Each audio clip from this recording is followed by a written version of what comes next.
The Comics Course is an offering of the lectures from Miskatonic University's Literature 209, Graphical Literature and Society and History, offered as a publicly available podcast. Class is in session. I am here, your well and truly lubricated Professor Hamby, along with the very dry like a Georgia dry town dry, T.A. Rowan. So secretly drunk. See, you're secretly drunk? The Georgia town is, but are you? No. Good, you shouldn't admit it anyway, since this is an official university podcast. I know. Okay. So, I was thinking, last time, Comics Course podcast of our lectures, that we got about halfway through the kindly ones. Mm-hmm. I was just looking. That was 3 issues. That felt like a lot more than 3 issues worth of content. It really did, didn't it? This might end up being 3 episodes, but we're going to chug in and see what we can get through today. Mm-hmm. Now, as a quick refresher, the Kindly Ones is structured like a Greek tragedy, with the 3 fates of Greek lore. Again, I'm probably mispronouncing these, but Clotho, Atropos, and Lachis, serving the role of the Greek chorus. And the character of Fury, who is now living a civilian life and who gestated her baby inside dreams with her ghost husband, has now had her child disappear, taken by Puck and Loki. And she's lost it. Now, of course, Morpheus has opened himself up to being destroyed by the Kindly Ones if they are invoked against him, because he took the life of his son Orpheus, at Orpheus's request. And that is kind of where we're at. And Morpheus has been weird, and people in the supernatural realm, clearly, who are connected enough, know that something is coming. So we start issue 4 of the Kindly Ones, back at Lux, Lucifer's Jazz Club.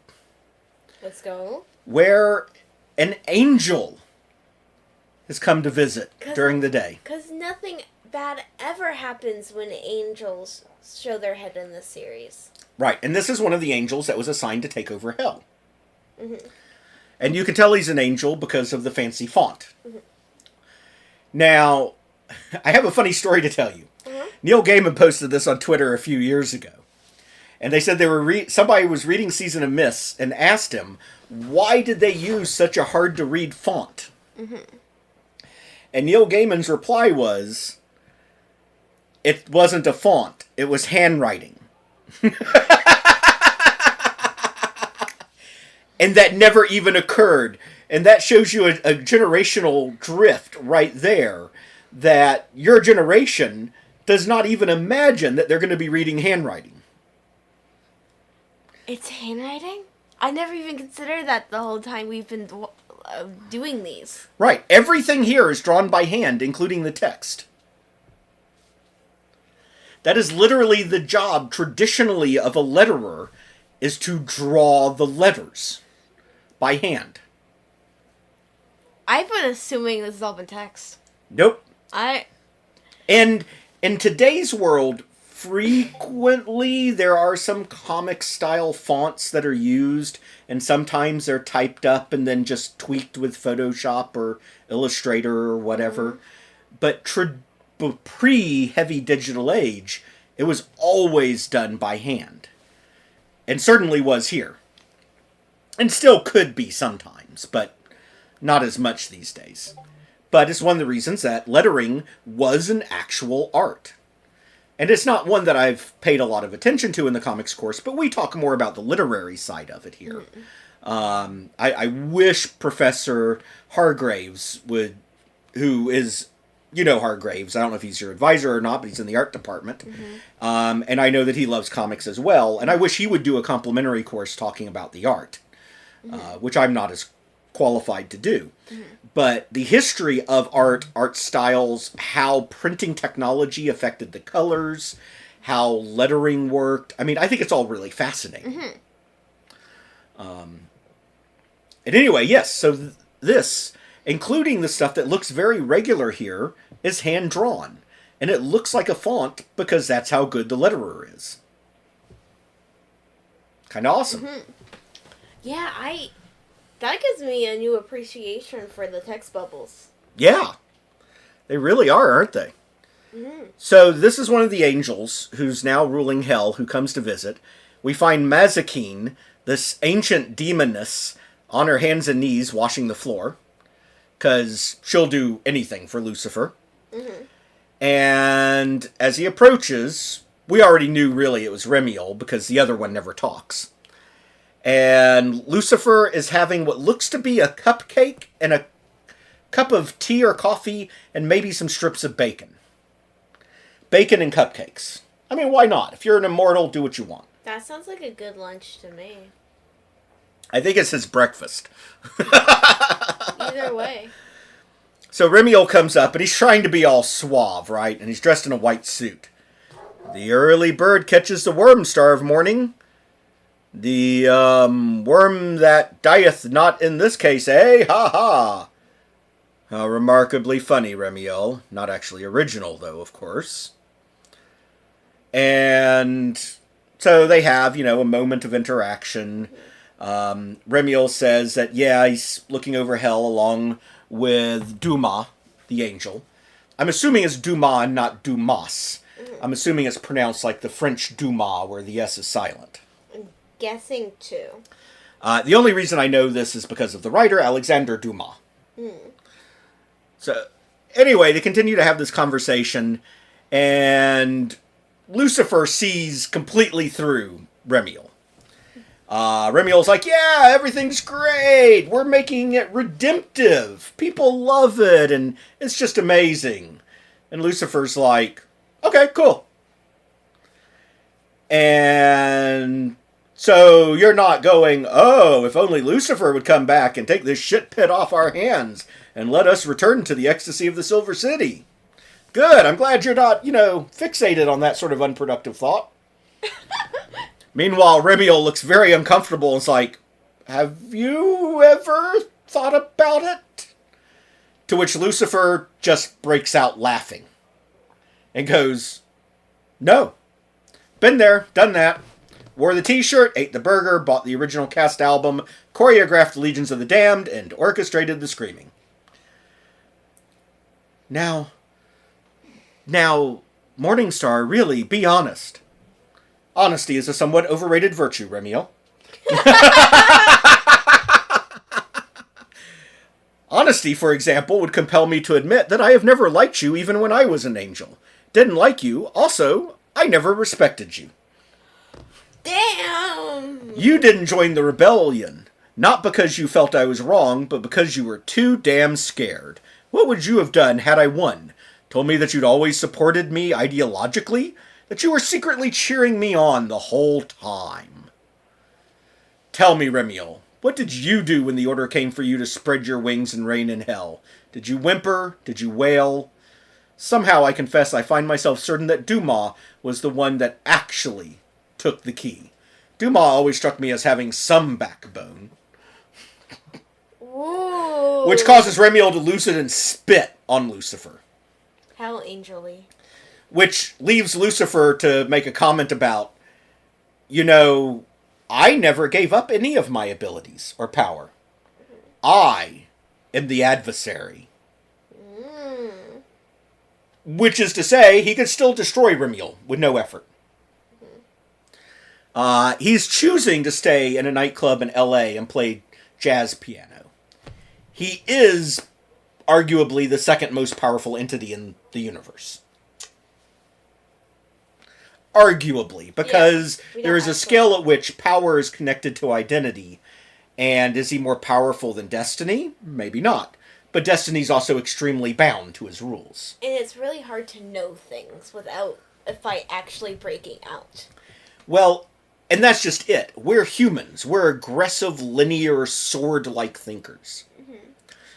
I'm going to delve into some 70s sci-fi here for a second. There's a writer called Piers Anthony. A flawed writer, but nonetheless has had some real, interesting works over the years. and he wrote a series of books where humans encounter aliens. Now, these weren't, Star Trek and Star Wars aliens, where they're all bipedal, with two arms and an opposable thumb, and just varying colors, and could be played by humans wearing masks. Mm-hmm. No, these are completely inhuman things. Mm-hmm. And they make an analogy of human ships all look like swords. Because humans are linear, aggressive thinkers. So the sword is a good metaphor for human thought. Meanwhile, there are races like the Polarians that build their ships as spheres. And they think about things very fundamentally different. It's not like understanding another human culture. You have to understand an entirely different form of thought. Mm-hmm. And when we talk about power between these kinds of entities, we fall into that trap of we're comparing completely inhuman entities based on the idea that the violence they can inflict on each other is a measure of their power. But in fact, their power exists in a whole different context that we can't even understand. Does that make sense? Yeah. But I think it's an interesting jump. Mm-hmm. And so now we go into Hippolyta Lyda's head. And on the first page, the artist did something nice. By the way, since we've talked about the lettering, I'm going to mention the lettering was done here by Todd Klein, who did a lot of the lettering for Sandman. And even when I'm not a fan of the art, as I'm not here, I think the lettering is brilliant. And I do kind of wonder here, the coloring is by a guy named Daniel Vazzo. And I wonder if part of my dislike of the art is I just don't feel like the coloring works with the art. Which should not be blamed on the guy doing the pencil work. Yeah. The pencil work we mentioned last time is being done by Mark Hempel. And interestingly, if you look at the right-hand side, they do the split page, where Hippolyta's right in the center, and on the right-hand side is the quote-unquote what we would call real world. There are rats, it's dirty streets, it's a city, there's trash in the streets. And then on the left-hand side is this realm that she is mentally in. It's not really a dream realm, it's like a metaphorical spiritual realm, and she's torn between the two. Mm-hmm. And if you look at the black and white, I actually like that. Mm-hmm. But then you look at the color, and it doesn't work with the style as well. I think it's that, and I just don't think I personally care for the art style. I think it comes off as a little stiff to me, personally. It does to me too, but the black and white still works better, doesn't it? Oh, definitely. Much better. So that's what I'm saying. I mean, I'm not a big fan of the art style, but I think in black and white, his art works much better than it does with the bright coloring. Agreed. So, I mean, I want to be fair to Mark Hempel that because I don't like the finished product, that's because I don't like the combination of these pencils with these colors. Yeah. It's not all on Mark Hempel. I wish it was better coordinated. Yeah. Well, that's the job of the company and the editors and all that jazz, right? Yeah. As always, it's the big company's fault. Right. So she's wandering through, and you see that she's in both this real world, where she's sitting on a sidewalk, but she's also in this fantasy desert. Mm. And she's not all there. Yep. And as she wanders through this place, she runs into these fantastic figures. She runs into a Cyclops who tries to advise her. She runs into a cat who shows up like a one-eyed bast, sort of. And they have these conversations that are layered in metaphor and about stories. And then we zap back to Rose Walker.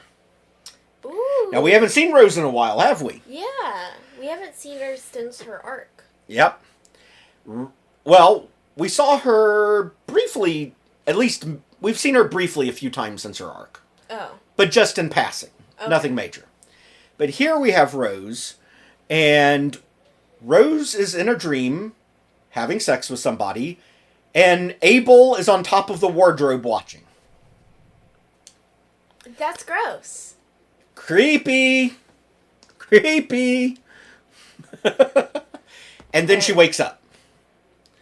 And we see Carla, Lyda's friend, the one that was supposed to be watching Daniel and fell asleep. Mm-hmm. And we find out that Rose is living in the same building with Carla and Lyda. Oh, that's interesting. It is. And we find out that... Sorry, I'm having a little trouble with the pages here.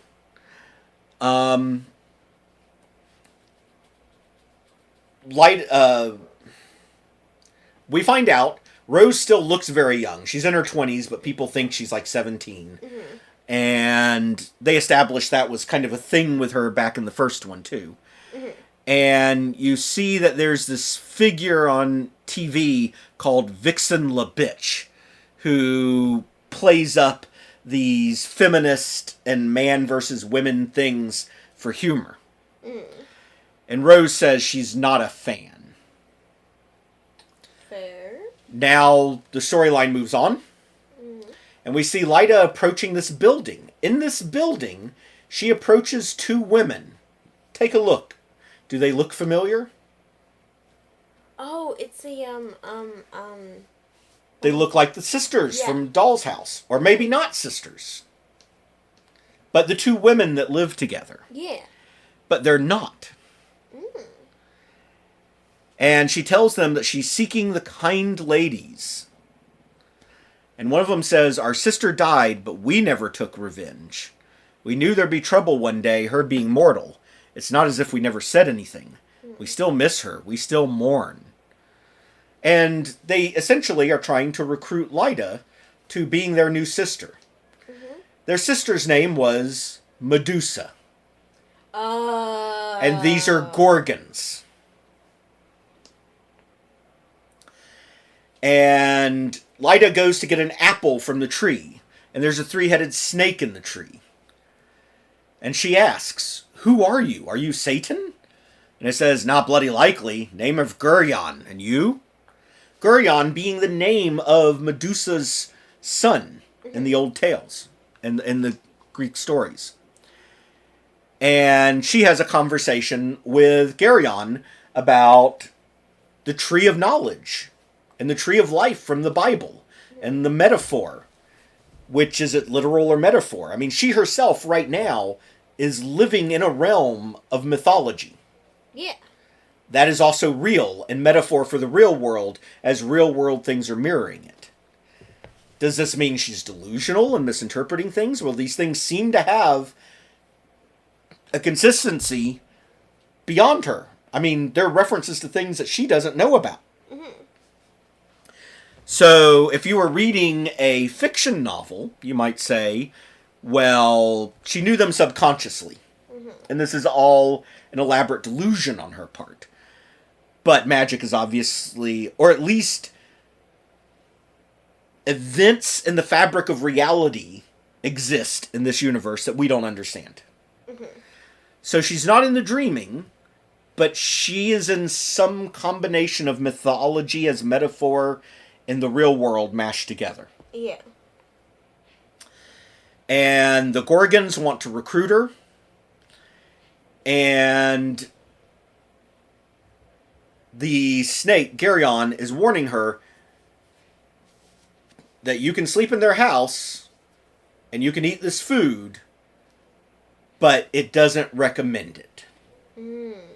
Now, there are lots of old legends about if you take hospitality from supernatural creatures, you can become of them. Yeah. You know, stories about going to Hades and do not eat the food in hell, or you will become trapped there. Mm-hmm. And that's clearly the metaphor here, that if she eats of this realm, she's going to become more of this realm. Mm-hmm. And we see as she's eating it, and in the fantasy world, the snake Gurion is looking over her shoulder, we see a lizard on a dumpster looking over her shoulder here. Mm-hmm. Meanwhile, back in the dream realm, Morpheus is gathering the little skull heads from the Corinthian and is heading out to create a new Corinthian. Because things aren't really going his way. Well, just because it's time. He's meant to do this for a while. Mm-hmm. Oh, and back in the Gorgon's house, Hippolyta is starting to grow snakes out of her hair.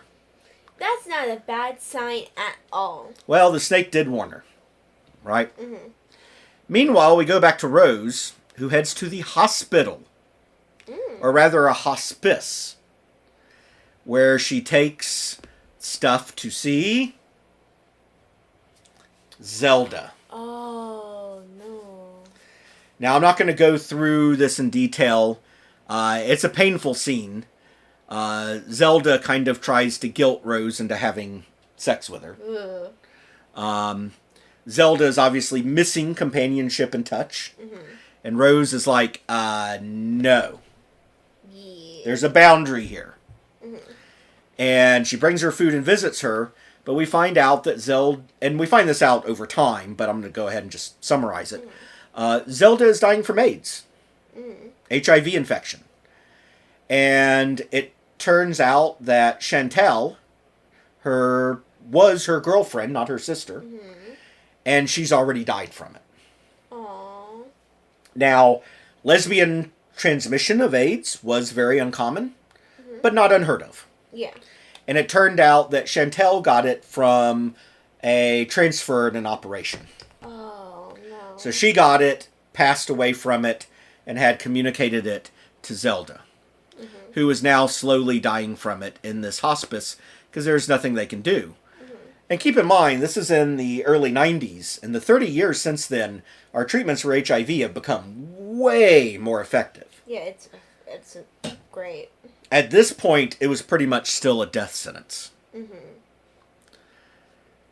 Back on the beach, Morpheus is working on resurrecting the Corinthian into a new form. He is joined by Matthew and Lucian, who Matthew is not thrilled with the idea of a new Corinthian, but the new Corinthian does seem to be more friendly. That's good. As well as eager to be as vicious and cruel to mortals as possible. Oh, joy. Well, he's a nightmare. That's his job. Yeah. I mean, he wouldn't be a very good nightmare if he was, happy. True. Meanwhile, Nuala has returned to the land of Fairy, and she has brought with her the boon that Morpheus gave her. Oh. Morpheus gave her a boon that if she ever wished to speak to him, she could summon him to her. Oh, damn. I forgot about that. And I'm not sure if I mentioned it last time.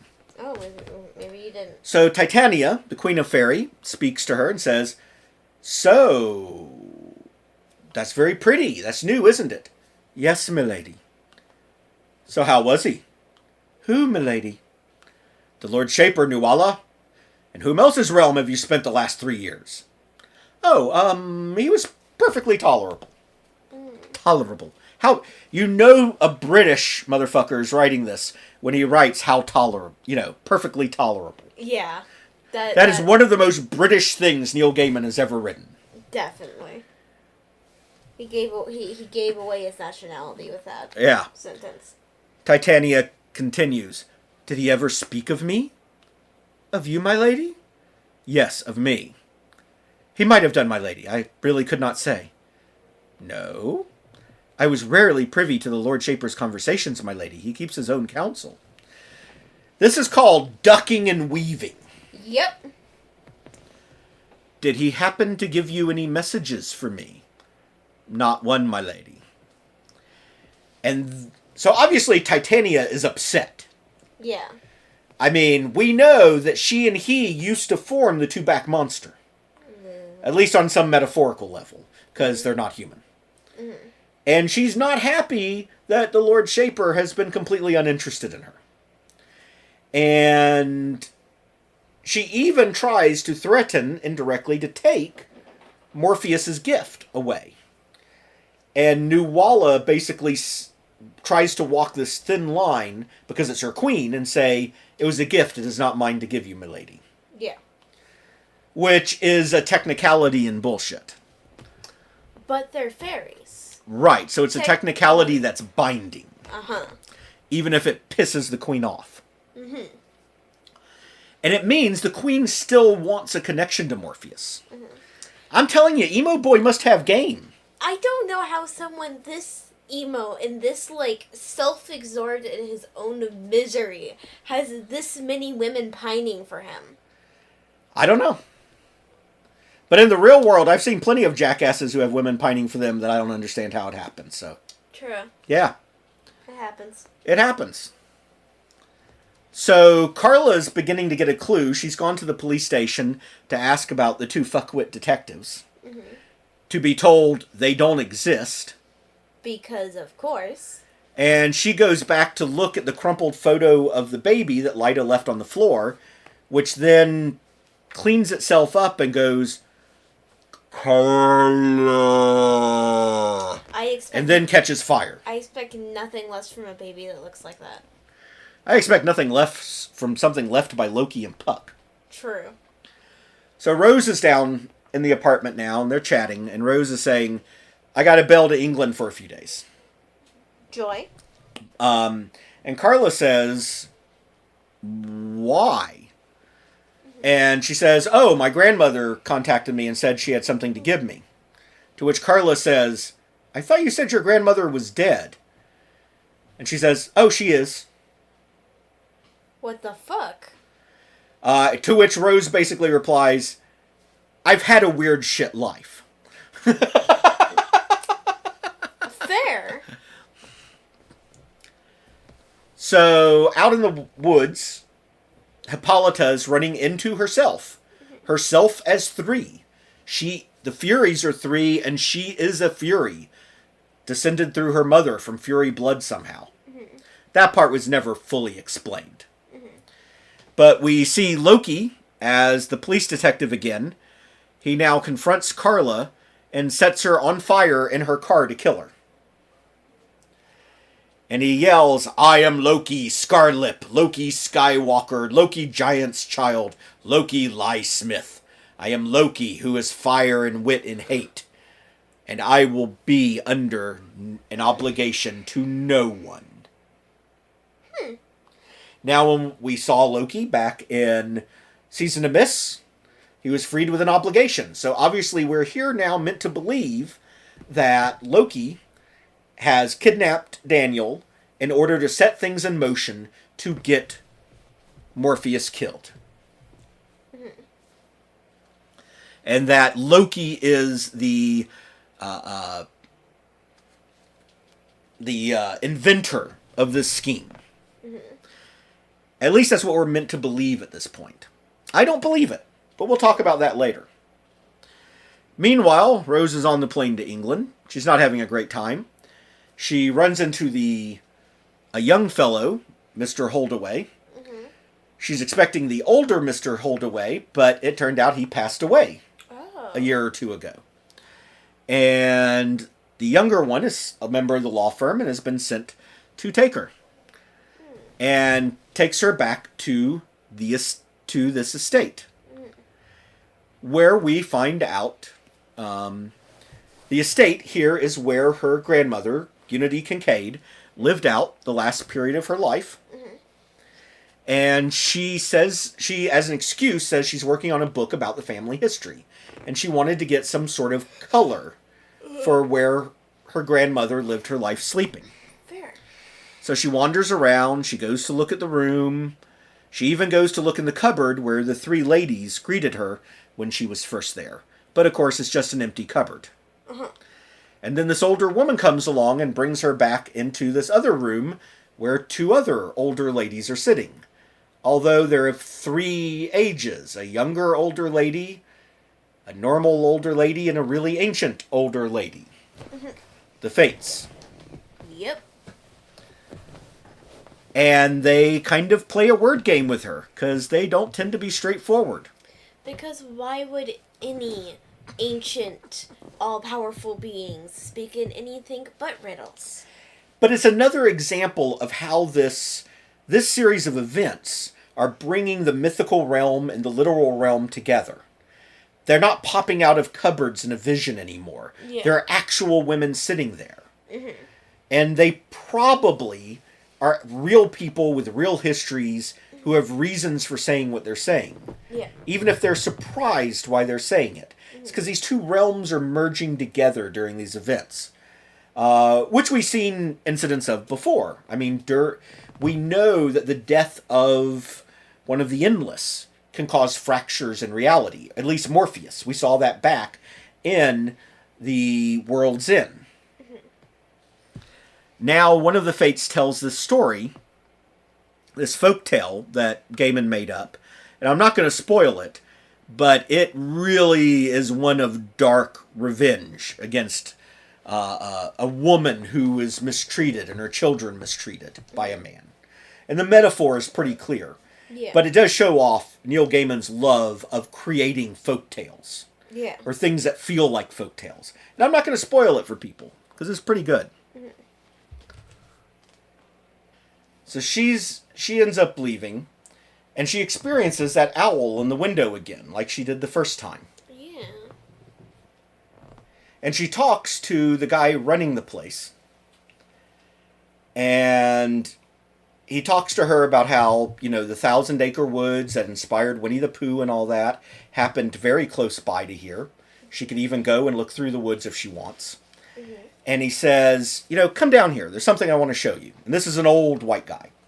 And she says, you're not some kind of pervert, are you? And he says, I am the very best kind of pervert. In the words of the immortal Quentin himself, I am one of the stately homos of old England. Miss Walker, I assure you, you have nothing to fear from me. You're gay? I've never liked gay as a synonym for queer. Renders a perfectly decent word, hors de combat. Lost philological battle, though, there. How very queer of him. I know! It's glorious. I love it.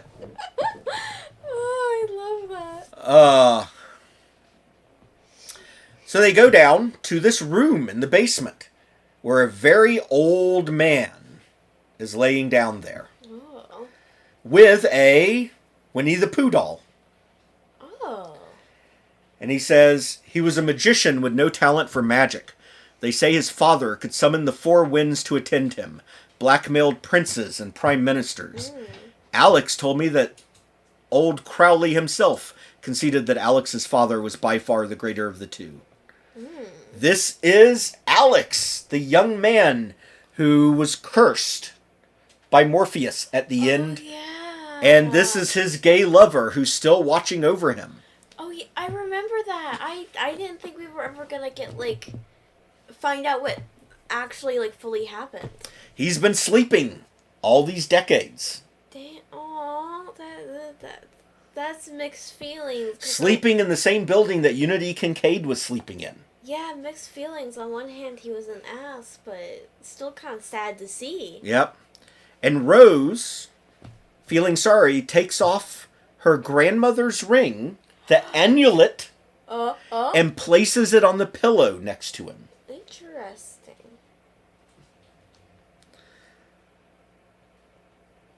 Now we move forward, and guess who else shows up from the past? Oh, not again. The witch bitch. Here we go again. Thessaly. Although now she's calling herself Larissa.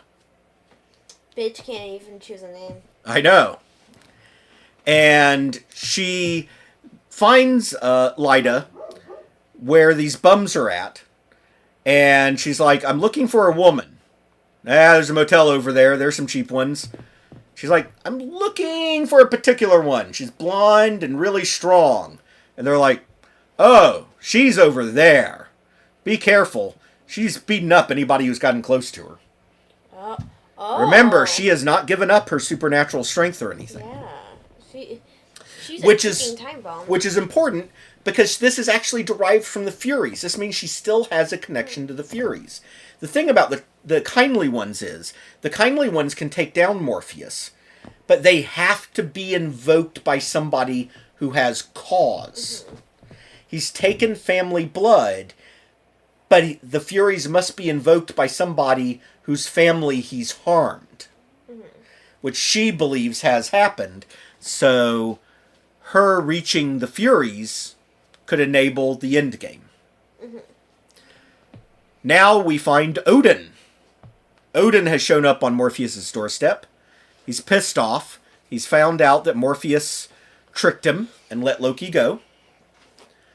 And they have a tense conversation, and at the end of it, Odin kind of gives up on his ire and says, well, if I hated everybody that Loki tricked, I'd have to start with myself. Yeah.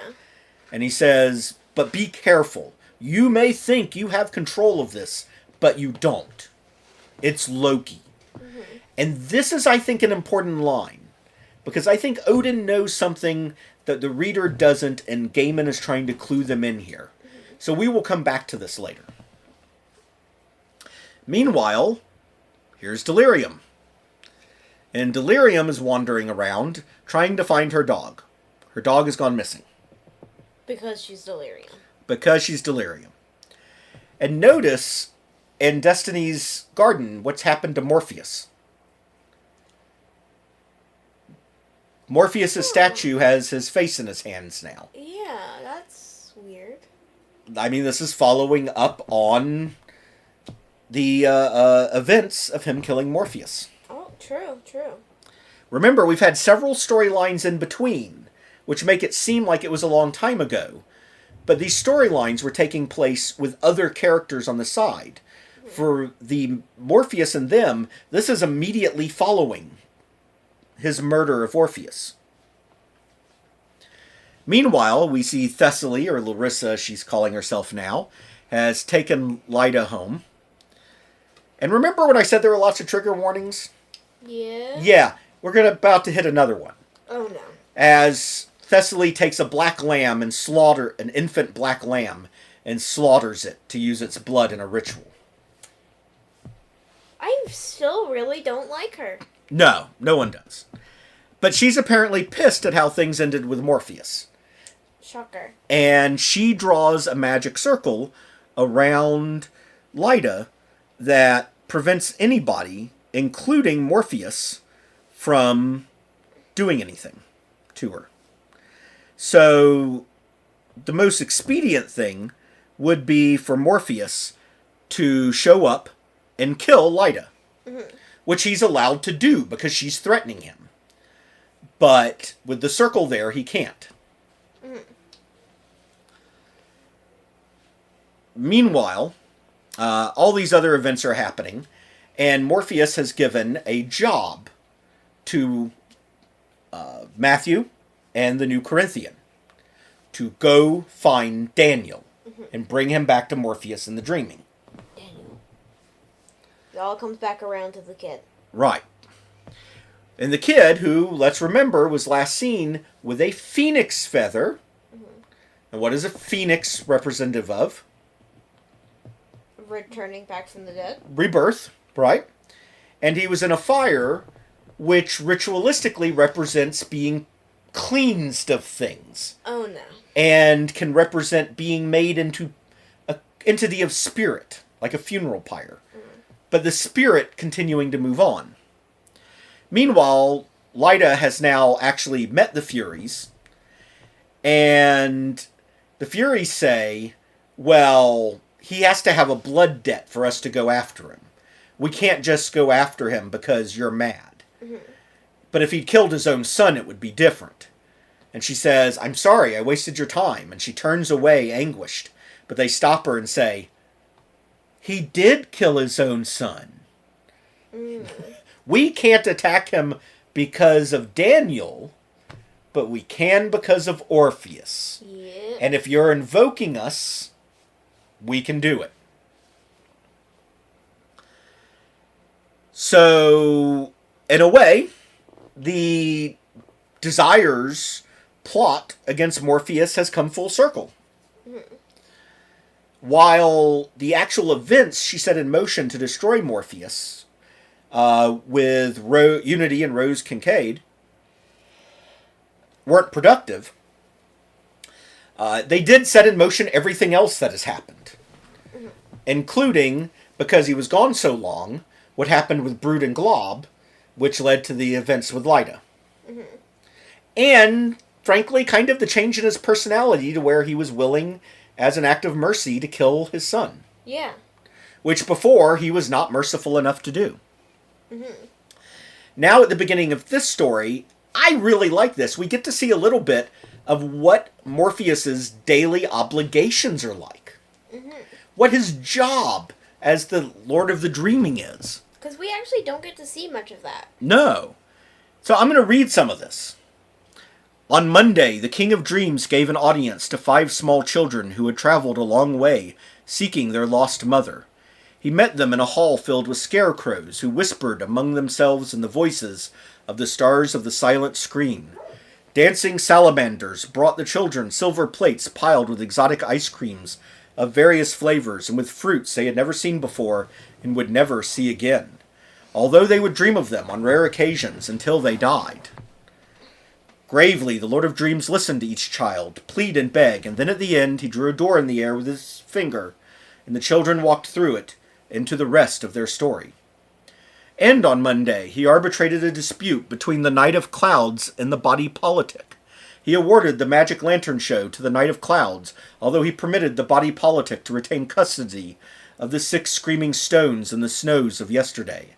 He walked from his castle to the dreams of a small boy in Hong Kong. He remained there for some minutes, observing quietly, and then he left. He ate in the dream of the head chef in the best hotel in Sri Lanka, a dream of a certain meal described to the chef by his grandfather. The meal consisted of almost 50 separate courses and over 200 dishes. And so on and so on. Mm-hmm. But these are his duties that he must abide by. And some of it he's experiencing. I won't go over all of them. There's several more pages. But that brings us to the kindly ones, number 8. Mm-hmm. Class is dismissed, but if you need to talk to the professor, listen on. My link tree is at linktr.ee/Prof Hamby. That is PROFHAMBY. That has all the places that I post announcements about new episodes, including the huge variety of podcasting services and YouTube that I drop them on. Additionally, I actually spend a little bit of personal time on a couple of networks, specifically Twitter. That's at Prof Hamby, PROFHAMBY, and on Tumblr, where the blog is called simply Comics Course. And I also, for some of my more narrative cast episodes, also post the transcriptions or notes from my podcasts. I'll see you around, and if you want to contact me, DMs are always open.